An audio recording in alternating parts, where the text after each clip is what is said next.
Well, I am not Casey Zell. I have taken over Weird. her. I found out her password, so I was like, you know what? Okay. I may as well use this power while I have it, and I will abuse it. So, welcome to Casey Zell's Writer Life, and we are here to talk about today. So she has a new book coming out with Chris Kennedy Publishing. You all know who Casey Zell is. We love her. The book is titled The Queen's Fixer, and it is set in the Ashes of Intisea series. And it comes out tomorrow, midnight tonight, for those of y'all who can't wait that dang long.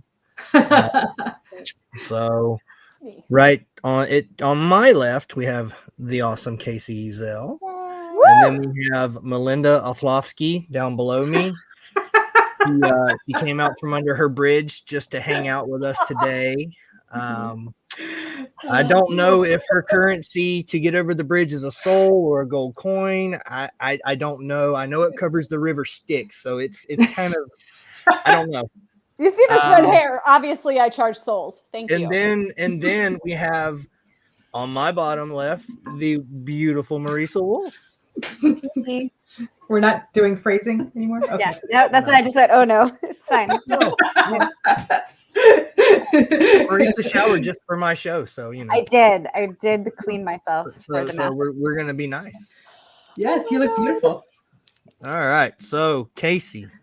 Yes. Hi, Nick. Thanks for having me on my channel. You're welcome. I'm happy to have you here. Yeah, I'll just be here to do this the whole time.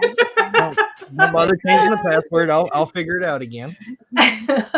So the Queen's Fixer. This is a brand new universe. It's not your first universe that you've come up with on your own though. No. The Psych Wars were your own thing, and you and Larry Creator came up with the Noir Fatale. You know, it's a series, three books so far. Yep. And, but that's not its own universe. So that's a series of anthologies that are, you know, like all anthologies, collections of short stories. And a lot of the authors wrote their stories set in their own universes. Okay. What was your brainchild, right? Kind of cool. The project was. Okay, good enough. Your brainchild. Yeah. And then, you know, you've got lots of stuff in the 4HU. You've written with both Chris Kennedy, Mark Wandry, Marisa Wolf. So, yeah, you're all over the place. So The Queen's Fixer is very much a space opera. I read it this week. It is a highly detailed book. You can visualize everything. You don't have to wonder what is going on because Casey tells you exactly what's going on in this book. Very David Weber-ish, if you understand what I'm saying. Nice. So in a good way. You don't have to worry because Casey's going to tell you. And the cover of that book is absolutely gorgeous. It's as detailed as the book. Gorgeous. Yeah, Sam Kennedy is the cover artist. I may have printed out the cover art because ordinarily my ring light like glares on this reflective surface. So this is my I like it. This is my shield for that. Yeah. So what I want from you, Casey, is I want you to pitch this book in one sentence. Pop quiz. Pop quiz, hot shot. Come on. Hey, Nick, how about you do it? I'm going to paraphrase. I'm going to quote John Osborne for this. That's cheating. No, it's not. That's using her resources. Thank you very much. That's right. That's right. If Dune was coffee, this is double espresso. Ooh, I like it. So, yeah, thanks, Oz. I really owe you for that one. He also says, Oz also says Dune meets Game of Thrones. Nice. So, so the essence of the book is that it's political adventure in space, where royal bloodlines really mean something. You know, it's not just a social conceit, but there's actual reasons that have to do with the existence of the society for why certain families have to be in charge on certain planets. So I wanted to kind of play with that idea. It's very heavily inspired by medieval Europe and the during the period after because it's medieval. I'm coming at you from the Department of Redundancy department right now. But I was really inspired by the sort of way that society fractured and remade itself multiple times in the centuries following the fall of the Roman Empire. And I've always been fascinated by the stories of the people who lived during those times. Now, because of the way that history is shaken out and the records that we don't have a lot of the stories that go along with people who weren't royal or noble, because their stories weren't written down. Some of them were, but not a lot of them. But the vast majority of stories that we do have to do with the individual families that, you know, were royalty, ruling the ruling class or the noble class or whatever.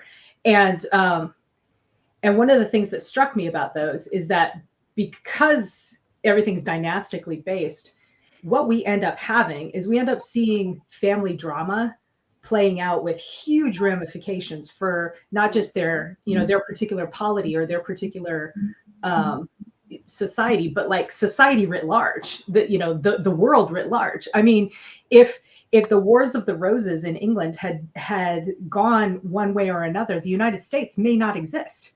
Like that boggles my mind, you know? And so I wanted to kind of explore those themes of like what happens when family drama impacts the way that one particular family's drama impacts the way that the society continues to exist or doesn't. So, yeah. Awesome. So while that's what the inspiration was, and great, but Nick's like, I don't care. Talk about something else. Let's talk about the adventure part. Thank you. Next. We get that was I get that was your inspiration, and that's when you started writing the story and you're interested in all that stuff. But what was the moment?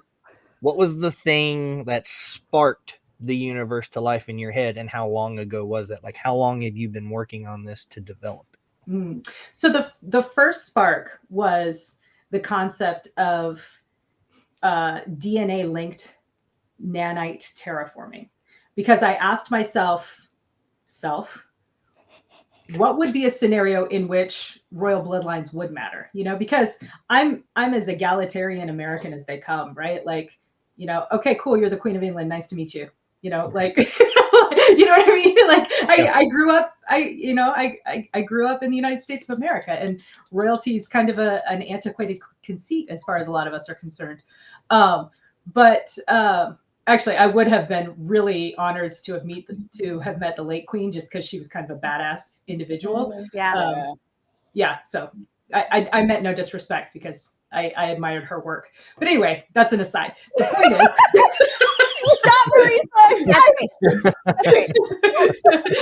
is, the point is, what really sparked this idea was me asking myself, what would make that like a real thing? What would make that a legitimate concern, where it's like, okay, if you don't have the right bloodlines, you can't live on this planet, and maybe neither can anyone else. And so from there, I don't know exactly what made those pieces come together in my head, but I came up with this idea of, okay, well, what if you had a planet that was terraformed?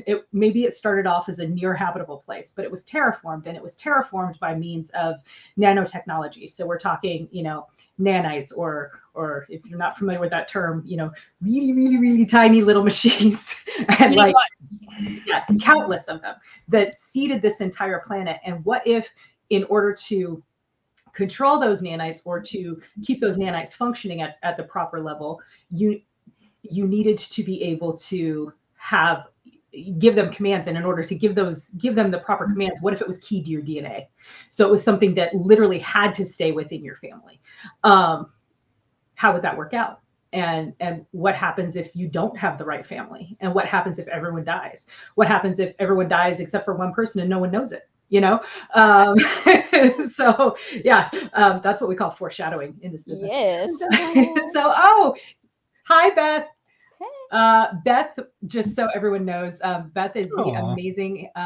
So we actually have 2 editors on this series. Joy Wandry is our super awesome continuity editor, and then Beth was our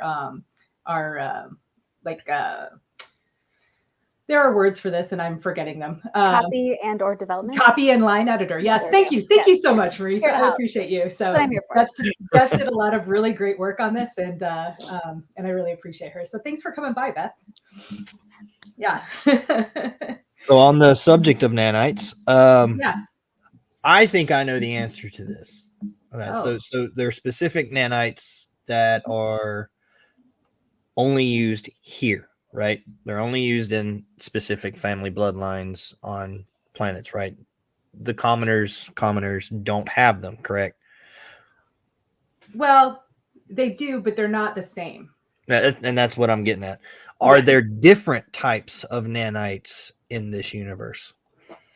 So yes, really what is different is how your biological system, which is, built on the building blocks of your DNA, what is different is how that interacts with the nanites. Now, that may not be what's crucial to understand is that not everyone in the universe at the time understands how they work any longer. Which is a very cool thing. Yeah. Yes. One of the things I really love about it. So while they perceive that there's a difference between the nanites owned by a royal person versus the nanites I shouldn't even say owned by, while they perceive that there's a difference between the nanites that inhabit the body of a royal person versus the nanites that inhabit the body of a commoner, the difference is not so much that as it is in how the DNA interacts with said nanites. And another thing is that the nanites exist only on planetary surfaces. This is an interstellar society. So there are people living in space habitats or mining belt colonies or whatever, who don't have regular access to nanites because they don't spend a lot of time in a planetary environment where their tissues and fluids and body is inundated with the nanite field. So Very cool. Those are things that the characters may or may not understand based on where they are, what time frame they're in, and how deep their technological understanding goes. So. Very cool. Very cool. Yeah. So it's almost like a forgotten technology that we're still working with. Yeah. So it's a space opera, futuristic, dystopian setting. It's not really dystopian, but it's post imperial, right? So right. So the history of the story. Oh, we lost Marisa. She'll be back. She'll come back. Yeah. The history of the story is that there was a human diaspora, right, where humanity took to the stars and started colonizing all of these worlds. And one of the main driving forces behind this was this company called the Nano-Terraforming Conglomerate. And here comes Marisa back again. Yay! He's back! Yay! I heard post-imperial and I was like, no. No. I'm out. Deuces. Yeah. So this company, the Nano-Terraforming Conglomerate, whose initials are NTC, they were the first to discover or to develop the protocols for creating the terraformers and the nanite fields and the terraforming repeaters that would allow for near habitable worlds to be adjusted to make them perfect for human habitation. And because they're a corporation and they're all about their bottom line, that knowledge, that information, those protocols were highly proprietary. So in order to keep them controlled, they were the ones who generated the DNA keying system, where in order to activate these controls, in order to give commands to the terraforming system, you had to have the right DNA, and they tied that into the DNA of their executive officers. Hello, everyone. So over the centuries, this NTC corporation morphed and changed and became the NTCN Empire. And Nice. That's where you have, if this universe is an analog of medieval Europe, then the Antician Empire is an analog of Imperial Rome. Cool. My story is set several hundred years after the fall of, about a little over 500 years after the fall of Imperial Rome, or not Imperial Rome, of the Antician Empire. And a lot of that information, that technology and that they had was lost because of, things get lost in war, right? Knowledge gets forgotten, archives get destroyed. I mean, stuff like that. So yeah. So with that said, and I know, and these ladies know that there are books coming in the future. There are. To continue storylines, but do you think you'll ever do pre-Ashes books, like a history? You mean like from the very beginning, or like from Imperial times? When the Empire is still running things, and they have the technology, they can run it. They know what they're doing. I would very much like to see certain stories told within the Imperial time frame. Now, whether I'm the one to tell those stories or I'm the one to co-write those stories with someone else, that's yet to be determined. But yeah, I would absolutely. There is a high possibility that I will go back and tell stories set during Imperial times, because it's fascinating. I think that would fit well. I mean, it's a space opera. I mean, it's got to be a long, detailed story. Yeah. And one of the things that's great about, if I can toot my own horn here, is one of the things that I really wanted to do, and I hope and think that I was successful in doing that, was to create a large enough sandbox that you could tell stories in so many different, areas or time frames or facets of the society, because there's a lot of different ways in which this could shake out. During the main storyline, the planets that I'm working with, that the story is mostly set on, are pretty technologically advanced, even for common people. That's not the case everywhere. There are some places where, the level of technology has fallen to below what we have now for common people. And it's only the royalty and the nobility who have access to advanced technology, including things like, nanite healing and whatnot. So, yeah. Awesome. So what's your long-term goal with this series? Like, what would you like to see it eventually become? And in compound question, okay, are the books that are going to come out, are they all going to be tied together in some way, or are we going to have multiple stories that have different timelines that don't necessarily match up together, but it all still completes one story, if you get what I'm saying? That was a really long question. I'm just saying. Yes, that's like 3 questions. Because I'm a complicated guy. Complicated universe. Yes, you're very pretty. Look. So you guys agreed to this, so you're gonna have to deal with it.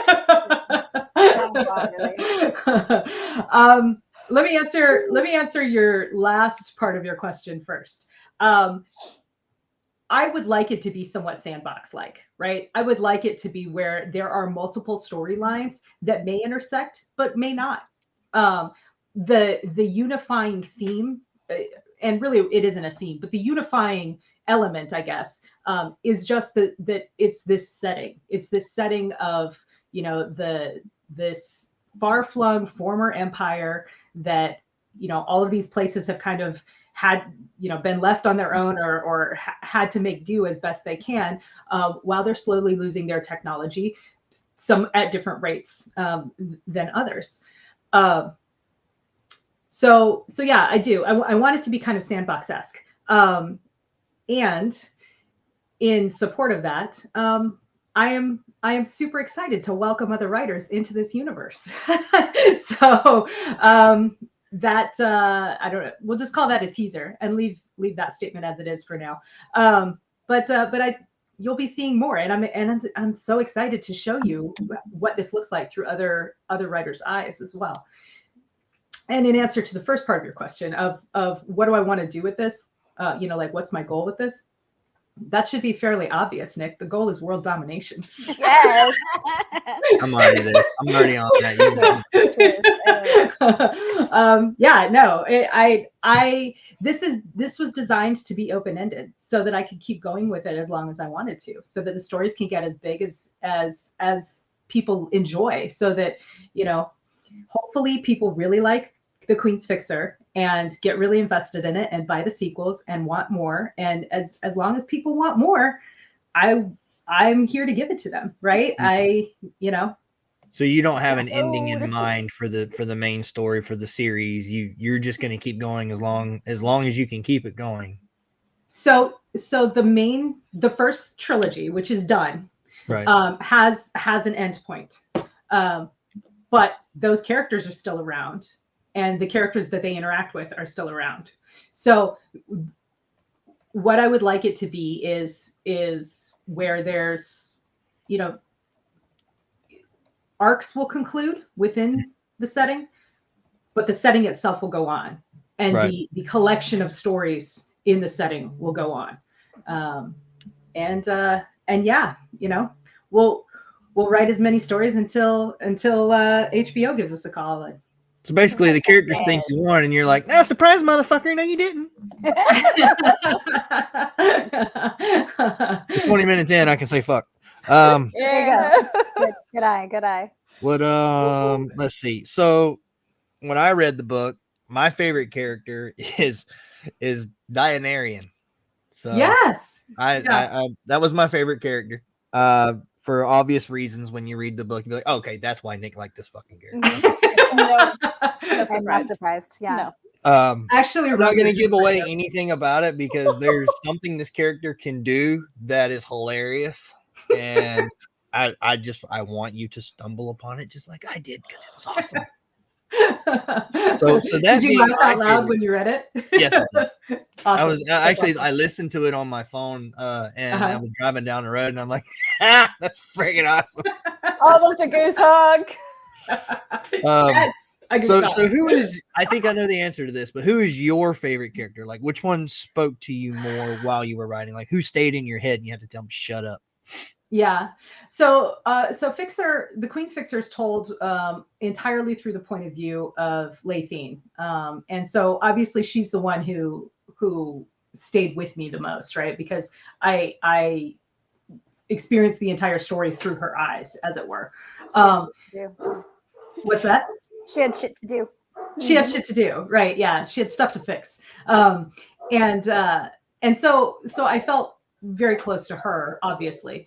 But that being said, I really liked the character of Zan, which is the young man that she finds herself sort of acting like a mentor to. It was a lot of fun for me to create this character as, you know, a young person who is competent and well educated and intelligent, but also a little clueless, and trying to take them, you know, trying to help Laytheen take him through the, like, listen, this is how you have to grow up, you know, or this is what you need to do. You need to grow up right now. So yeah, he very much had to have one of those, oh, this is how real people live moments. Yes. Yeah, very much so. Very much so. And that was fun for me too.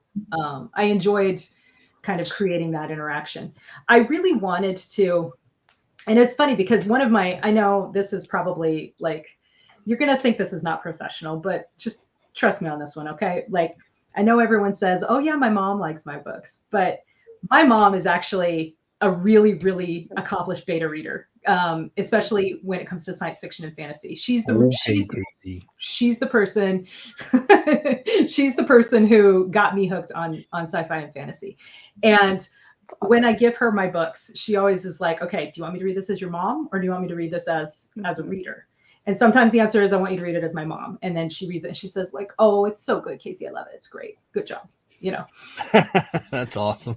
Right. But when I ask her to read it as a reader, she gives me solid feedback. And this is one of the ones that I specifically asked her to read as a reader, because this might be a tiny spoiler and I apologize, but the relationship between Laytheen and Zan is such that, you know, she's an older woman who's kind of shepherding this young man through through some difficult stuff, and it's very mother-son-esque. And I don't have a son, right? I have my relationships with my daughters, but I have a brother. And so I specifically asked my mom to read it. And I was like, hey, I really need you to pay attention to the relationship between these two characters and make sure that it rings true to like how it was having, my kid brother be a 20-year-old young man joining the Marine Corps, and so she gave me really valuable feedback on how to do that. And I feel like that was a growth experience for me as a writer, because again, that's not that's not an organic experience of mine. That's awesome. It's cool. Your mom can do that. And it makes me think, because like when you guys send me stuff to read, I don't read it as y'all's friend. I read it and I'll tell you, hey, book's great. This part sucks. Make it suck less. Yeah. Right. Yeah. He really does. Yeah. I think I've heard those exact words. Melissa's husband, Dan, that's how he reads for me and her. Anytime he reads anything we've done, he's like, hey, this part, you gotta, this isn't right, because, he's fighter pilot and all that stuff. So anything military that we get wrong, Dan will be like, hey, you screwed this up, fix it. Mm-hmm. Yeah. He's like, I liked it, but here's everything you did wrong. Because as we've established, he treats it like a debrief. Yeah. Yeah. So what about you, you two, Marisa, Melissa? Did y'all have favorite characters in this? I mean, Latine is obviously my favorite. Latine. The whole time. I loved her. Yeah, she's so great. Like from jump. And I also love, so she is going through it, right? Yeah. Early on. So without spoilers, it was something. So one of the things that Casey does incredibly stupidly well is emotions. And Latine is feeling some shit. So when it's not a spoiler to say she's grieving her husband, because that's in the back cover. Oh, that's right. It's in the book. Yeah. So she's going through it, and you feel it. And it's one of those things. I've read the book 1 3/4 times, I think, because I read it early, and then I read it in patches, and then I read it again, and then sometimes I go back into it, and as one does. And it's one of those things that, because Casey is so good at writing emotion, you're going to get something a little bit different out of it every time. And so being able to follow Latine through that, without it being like a stereotypical stages of grief sort of thing, is pretty fucking awesome. So I love her, and I love her whole situation. With what she's going through, the twist that is literally slapped in her face is that is wild. Which one? There's a couple of them. I know what I'm thinking of. Early on. The early one or the late one? The early one. The early late one. Yeah. I thought the early one was just like, smack. Yeah. Well, that's the intent, right? I wanted it to be something that was just like. Yeah, if you want to be jolted, that would that's floor going to jolt me. you. Yeah. So, yeah. Oh, good. Okay. So, Haley agrees. Yeah. So, see. Really twist punched me in the gut. Good. Thank you. I'm glad that was the goal. So you've talked about bringing other authors into this. Why don't you just want to be selfish as hell? Hey, Chris. Hey, look, it's the boss man. Oh my. Yeah. So, why don't I want to be selfish with this one? Because because I too would like to have people write books and it make me money. Okay, I'll make a bad business. So what was your big aha moment writing this? Like, what was the moment where you were like, oh, fucking eureka, I got this. This is what I'm going to do. In terms of bringing other authors in?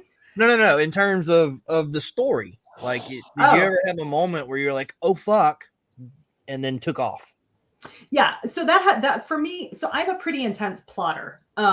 So for me, that moment always happens during my outlining phase. That's my discovery phase. So while I was, I knew, I knew I knew kind of what the beginning of the story was. And when I sat down to plot it out and started working through sort of the like signposts of, of the journey, this because this is basically a hero's journey story with some heroine's journey elements added to it. And so once I started plotting that out, that was about the time when I made these discoveries of like, oh, this is the twist, right? Or later on, oh, this is the other twist. This is the other big reveal. This is how they're going to, this is how I'm going to tie everything up and bring it all back around to, to address the questions that occur at the beginning. So awesome. Yeah. So that's a real hard question to answer without giving spoilers, by the way. Right? I know. I wanted to. It's really good. Thank you. All Thank right. you. So I have a super important question. Okay. Who's your favorite Power Ranger? Oh, that's good. Ooh, pink, probably. Yeah. Lame. It's the Green Ranger because he's evil as fuck. Well, I don't like evil things. I do. And also, the Pink Ranger's a girl, so obviously she has to be my favorite. Right. Yeah. That's how these things go. Yeah. All right. Another super important question for everybody. Ooh. Okay. You can only you're trapped on an island, right? You don't have to be stuck with me. Okay, it's fine. Big talk. But you can only pick 3 books forever. Oh, rude.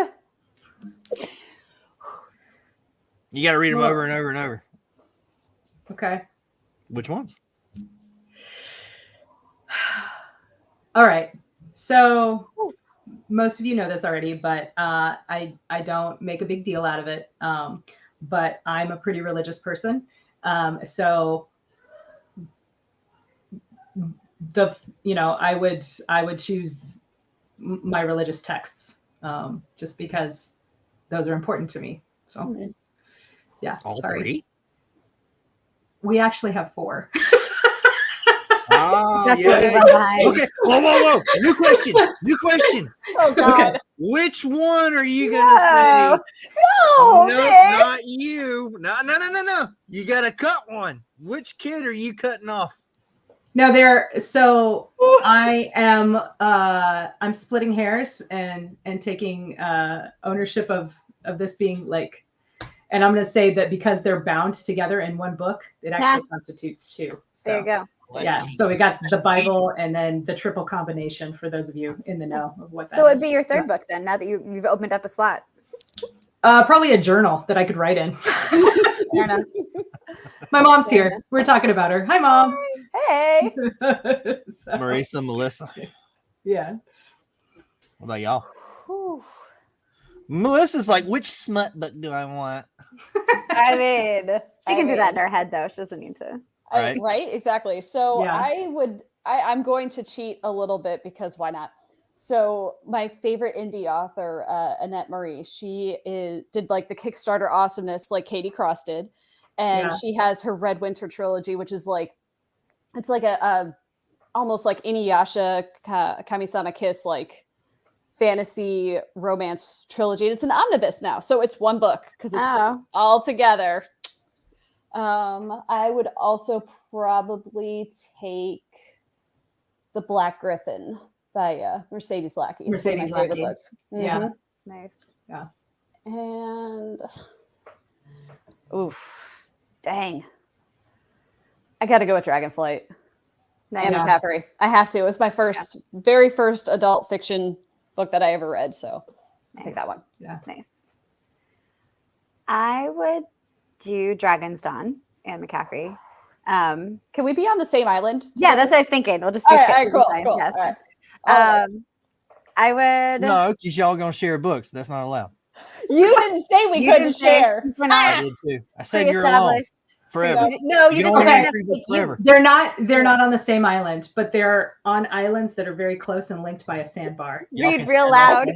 at low tide. Hey. What section are you on? Okay.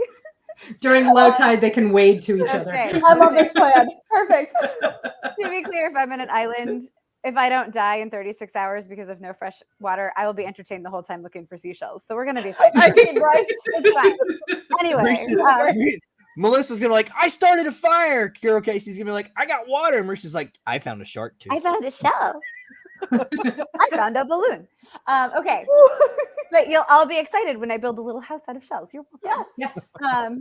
Anyway, okay. So Dragon's Dawn, because it's one of the longest Pern books. So, it'll go a while. Very smart. You know what? I would probably do Ender's Game because I have already read that book like 15 times in my life and I still love it. And then for fun, I would bring, I guess, Neil Gaiman's Stardust.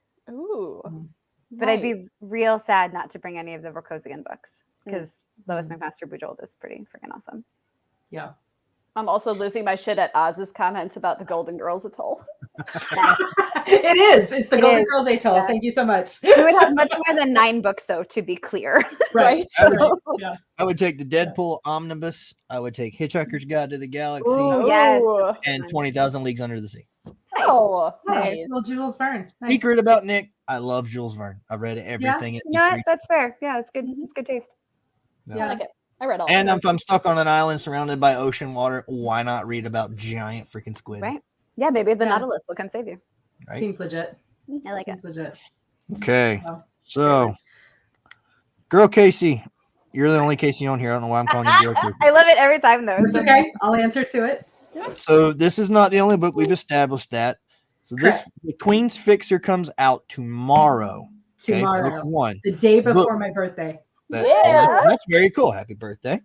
The next book in the series comes out April 26th, The King's Daughter, co-written with factory boss Chris Kennedy. What can you tell us about that? It's awesome. I was gonna say, outside the fact that it's amazing, it's so good. It's so much fun to write with him, you guys. First of all, he's incredibly fast. Like working, and Marisa knows this because she had a similar experience, I think, doing some 4HU books with him. But working with the boss like supercharged my productivity because it's not like it's competitive. I don't know, maybe it was for you guys, but it wasn't really, because I remember you guys posting about it. Yeah. It wasn't that it was competitive. It was just like he would go move through something so quickly. And so I was like, oh shit, okay, now it's on me. So then I would go and, I would do my part so that I could kick it back to him. Because, I didn't want to leave him hanging. And it was awesome. It worked really well. The King's Daughter is, so it might be a little confusing when you start The King's Daughter, full disclosure, because the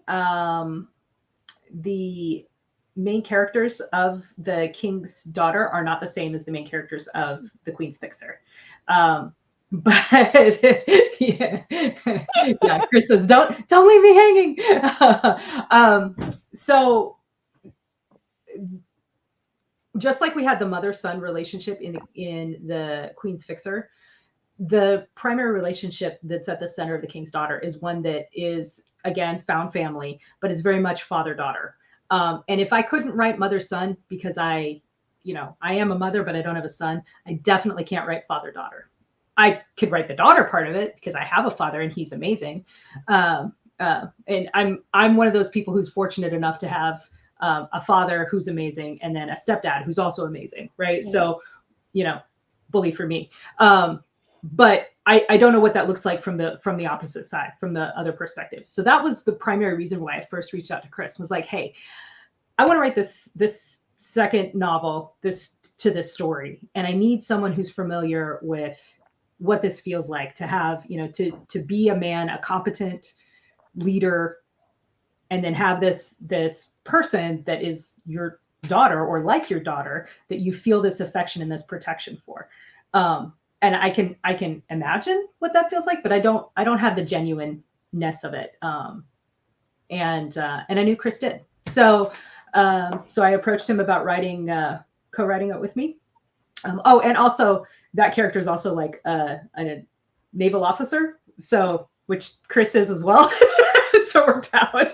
I mean, former naval officer. I guess he's a pirate at the beginning. So anyway, the point is the character, not Chris, as far as we know. Yeah.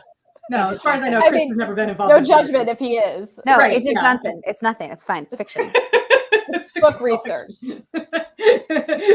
So that's the second book, is the King's Daughter, and like you said, it comes out April 26th. And then the third book brings the two books together, and that's The Conqueror's Promise. And Chris said he just read it again yesterday. That one's also a co-write between the two of us, and it is awesome. It was a lot of fun to write those with him, and and work that out.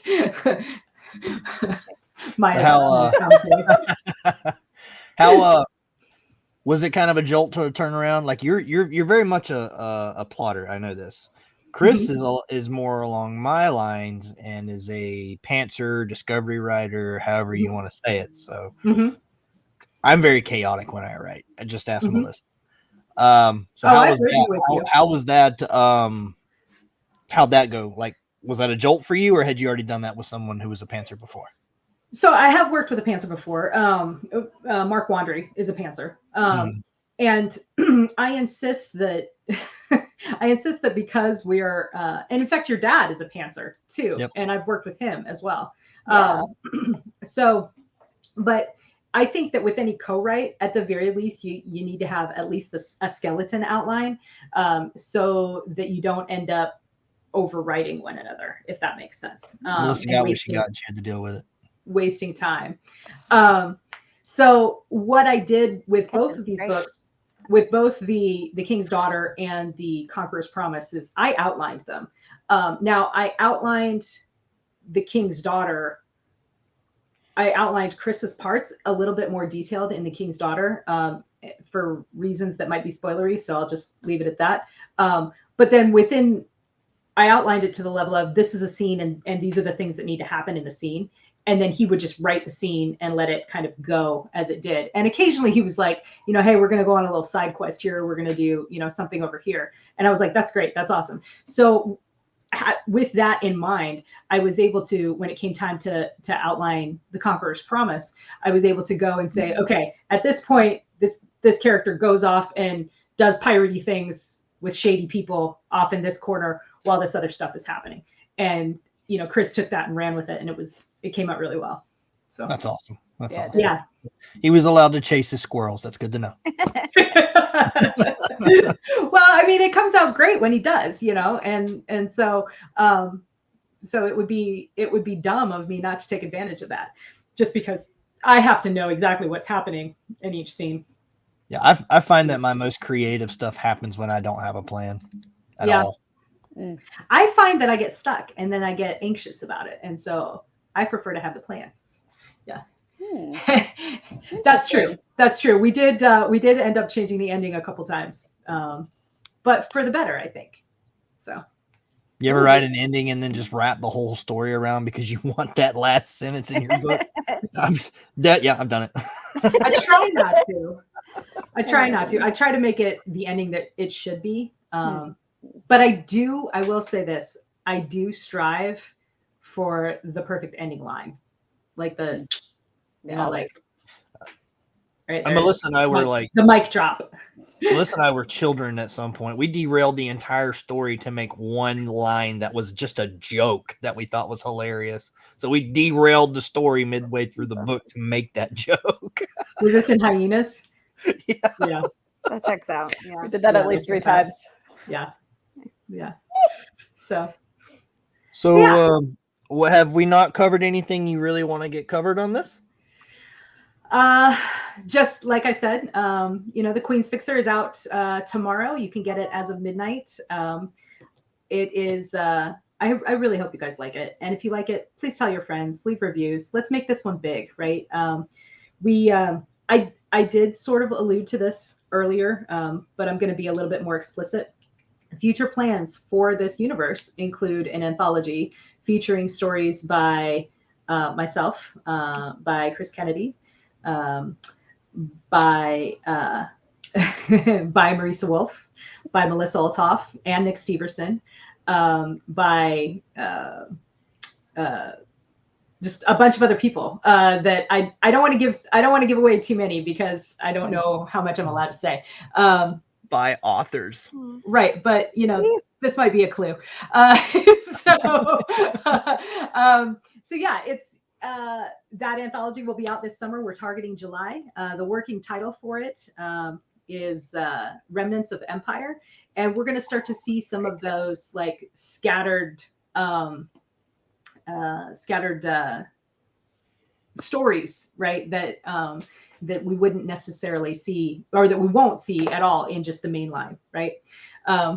Chris says, man, that dust. Yeah. Definitely. It's crying, you're crying. Spring allergies are a thing, okay? Yeah, that's right. Right. Yeah. Not much cleaning done in the last couple of weeks. Yeah. Well, yeah, you've had some stuff going on. Please give our love to Sheila. So John says it's bogus that there's no bagpipes emoji. Yeah, that might also be a clue, you guys. So yeah, if you're watching this on the replay, it would be really, really fun if you put in the comments who you think might be in this in this upcoming anthology. So yeah, that'd be a good time. Okay, so do you want so on your post earlier today you mentioned there might be a way to win a free book. That's right. Ooh. Yes. So how should we handle this? Do you want me to ask a stupid question that the first person has to answer it? Or do you want the first person to guess an author not on this thing and not Chris Kennedy? Whoever does that, how would you like to do that? I would say guess an author, and I will take all of the entries and I will use a random number generator and I will choose one of them. And I will be in touch somehow. I will comment magic when you win. Internet stalk you down to give you. Find you. That's right. We'll figure out a way to get you your book, and it'll be open internationally because I can ship a book internationally. So yeah. So leave a comment. Let us know who you think might be in it. Yeah, you heard it, folks. And I'll tell you the easiest way is just like, okay, these people write for Chris Kennedy. Name. I know, right? We do have but we're also specifically pulling in people who are not part of the usual suspects because again, we want this to be real wide, right? Like we want. Don't listen to her. Listen to me. I'm trying to help you people. No, listen to me. It's my fucking universe.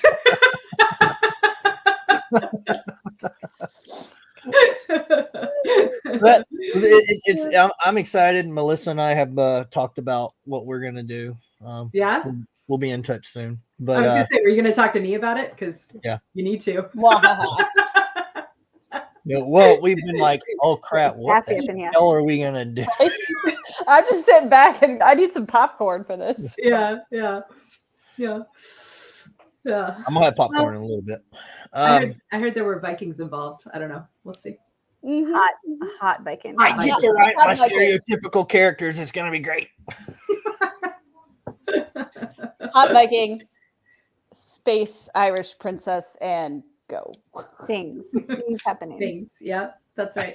That's right. I get to write a douchebag. It's gonna be great. Shocker. No. You ever read anything else? No. I know. Ask my wife; she'll tell you. Oh man. So yeah. What? So again, it's the Queen's Fixer. It's out tomorrow. It's the Ashes of Antasia universe. There's a lot more coming. So this is the very beginning. So if you're watching this and you want something new and you love space opera and it's descriptive, writing yourself, yes, absolutely. I am the greatest character to write. Because I'm like character, that's for sure. I'm like a Shrek onion. I have layers. Yes, you are an ogre. There are layers. You're a friggin' bridge troll, so we match, twin. That's rough. That got too real. Our twinship is way nicer than their twinship. It is. It's because we're brain twins, though. So that we are. Marisa and I. Oh, you're so beautiful. Oh, you're so beautiful. Oh, your hair looks good. Oh my God, you're so I know she survived Salem and she was lonely and needed a man because she's ancient as hell. So All I heard was blah blah blah blah blah. Yeah, I don't think anybody heard you. We were laughing too hard. I am in control. So. Besides. Oh no! What was that, Nick? You're in control. Oh, thank you. You see, she brought me back, right? She knew there'd be consequences.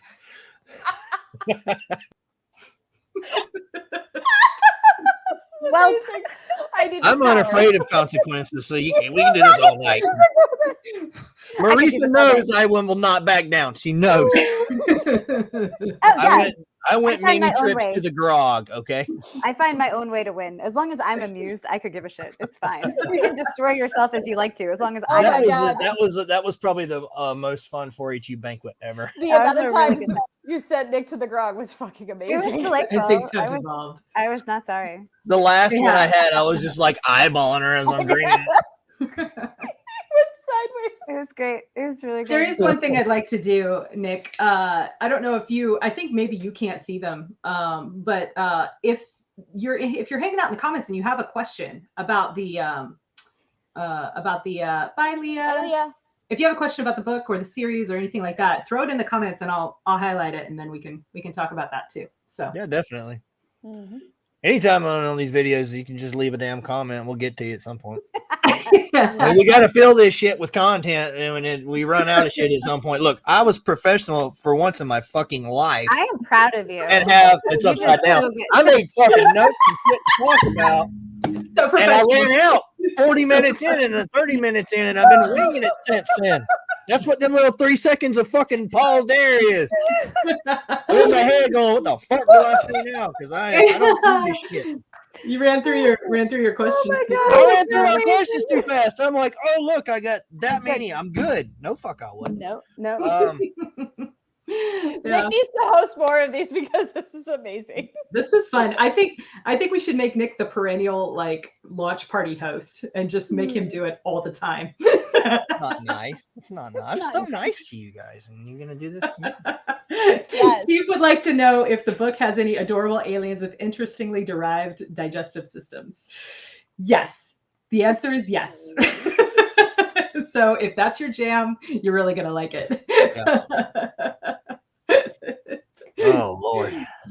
Yeah. Well, what's besides Inticia, what's next for you? You got anything else on the horizon? Something new? Ooh. Um, There Do was I have that anything? gorgeous cover that you just shared.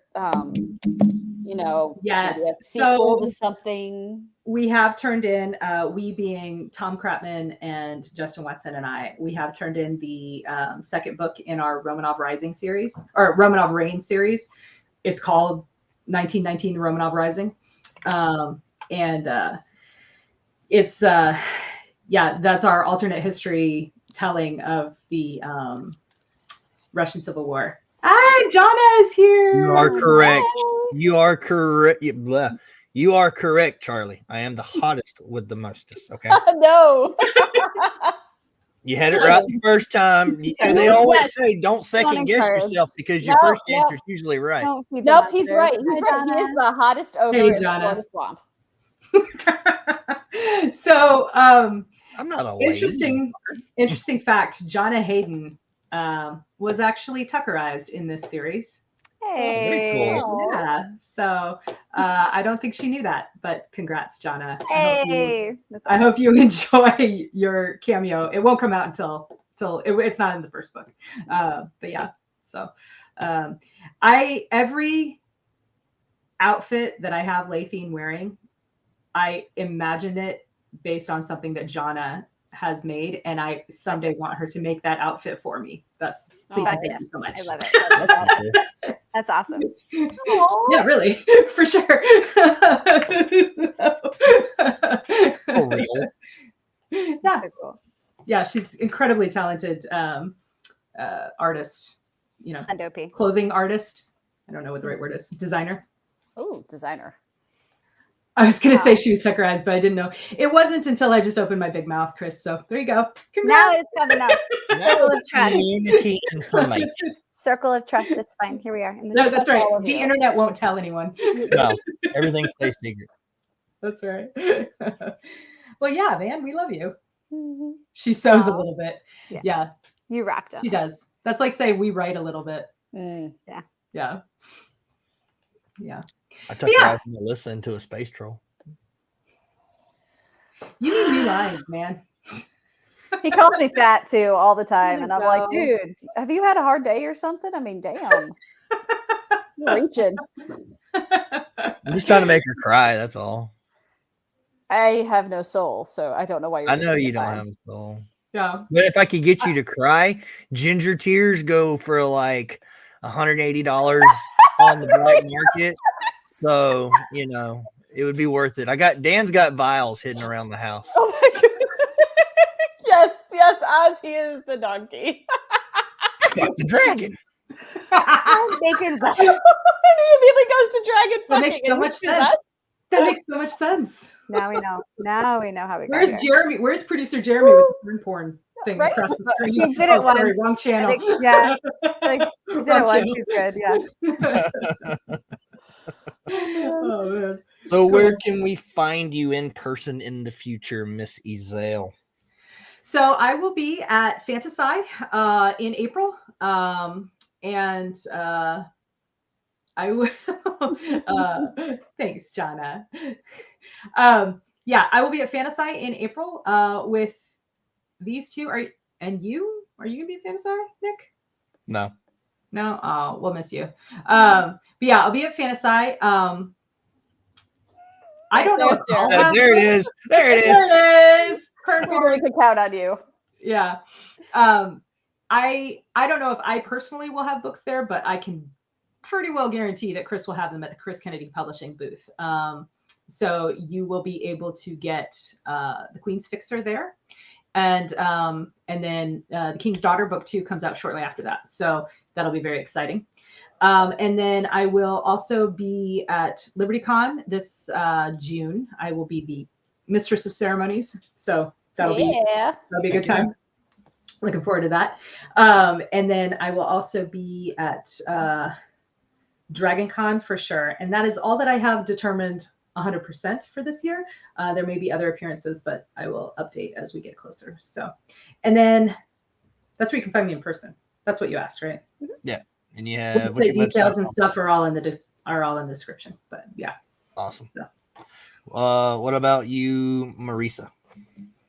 I will be at Fantasy and Liberty. I was supposed to be at Mid-South Con, but unfortunately cannot make it, which is why I'm not sitting next to Melissa right now for the show. Yeah, they were going to be like Waldorf and Statler from the Muppets. It's going to be. We'll do it sometime. It'll happen. We will. It's going to happen. There will be a sleepover, just not this time. So,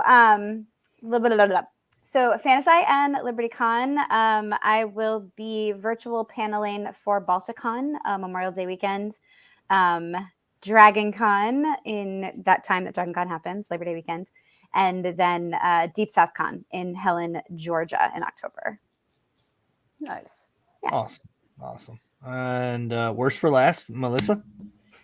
Well, you have to go too. No. Of the women, worst for last, okay? Wow. I'm the host. I don't count in the count. Yeah, you're right. You don't count. Host is gender neutral. They are neither male nor female. I am the count. I do the counting. You're the countee. Speak your words. Okay. So I'll be at Mid-South Con this weekend, which is in Memphis. Fortunately, not in the dangerous parts of Memphis this year. It is south of Memphis. So I will be there with my kids. If you guys are going to be there and you're listening, I'm sorry and you're welcome all at once. I'll have copies of Salvage Buddy 3, Fallout Under Sun. I'll have my copies of Companions in Chains. So I got my book delivery today. I was really excited. I will be at Fantasy with these ladies because my husband is awesome and he worked his schedule. He is awesome. I will be at LibertyCon with kids, without kids. Who knows? We'll find out. I will hopefully be at DragonCon. Again, schedule depending. And then Dan is fully on board for going to Helen, Georgia for Deep South Con because it is the kickoff for freaking Oktoberfest. It's Oktoberfest. It's Oktoberfest in a German-themed resort town in northern Georgia in October. It really wasn't a hard sell. Dan's awesome. I'm not invited to that con, but I'm going to see what I can do. I mean, maybe put in a good word for me too, because that sounds really fun. I know, right? I would like to show that I asked both of these ladies when I got the thing. No. Yes, come with me. Come with me. So Charlie wants to know if y'all are going to have copies of Ally. Yeah, so I was going to say, I don't know if I will, but I am almost positive that, again, Chris will at the Chris Kennedy Publishing booth in the dealer room at LibertyCon. So I can also bring one, Charlie, so just remind me. Yeah. Do I have one? I don't. I'm out. I need one. I need one for myself too. So maybe I'll order some. I have some if you would like to buy. $10. On your co-op fair. What the hell? I had to buy them. Yeah, I know. I bought them for $10. Oh, it must have gone up. It used to be like 6 something. Oh no, The it's prices gone have up. gone up. It's wild. Yeah, it's gone up. Yeah. So Yeah. turns out worst really is for last because I only got one con planned this year. Be Liberty Con. It's a good Yeah. one though. But Yeah, other than we'll be that, there. I'm just, I took this year and tried to focus on writing. Honestly, I want to get more novels out. I want to get my word count back up. I went from doing 3,000 to 8,000 words a day to right now. If I get $2,000, I'm like ecstatic. But I would also like to point out that Nick has also taken a ton of time to spend, quality time with his family, which is also super, super fucking important because he's a great dad yeah, and an asshole, but a great dad.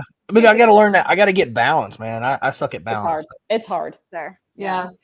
But yeah, I'm doing LibertyCon, and you can find me on the interwebs, nicksteverson.com and all that stuff. But I'm not here to pitch me. We're here to pitch Casey. So again, the Queen's Fixer tomorrow. All right. March 22nd. We don't know when you're watching this. It's probably out right now. Yeah. March 22nd, Friday of March. April 26th, book 2, the King's Daughter.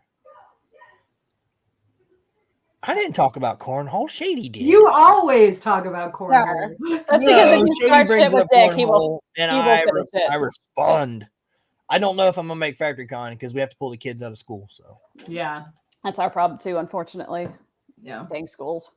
I have to go not last year because we didn't make it last year. The year before, we kept getting phone calls from the school about the kids because they missed.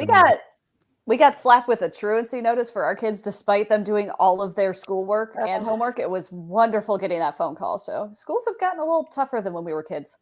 Yeah. Rude. That's rough. I did talk a lot of smack because I won it 2 years in a row. With who? With your daddy. With my dad. Oh, my daddy. How many do you have, Marisa? None. How many dads do I have? Several. Trophies, woman. Jesus. We're not trying to get into your weird family dilemma. Dude, you asked a weird question. Hey, I got 2 dads, but whatever. I have a space dad, which happens to be Nick's dad. So I mean, I don't get trophies. I get medals. Yo. Woo! You made it, bro. It's an hour. Good job. Hey. Applause for Nick. All right. Yeah. So this is Casey Zell's Writer Life. It is my channel now. So if you need anything, you have any questions, just get up with me. You gotta tell him to give the check. I've already changed the password, and I'm not gonna tell her. It's all good. Just let me know. I can get you whatever you need. Hey, Shady. But no, grab her book. It comes out at midnight tonight.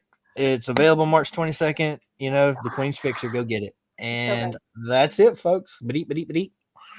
Bye. See ya. Bye. We're still here. Yeah.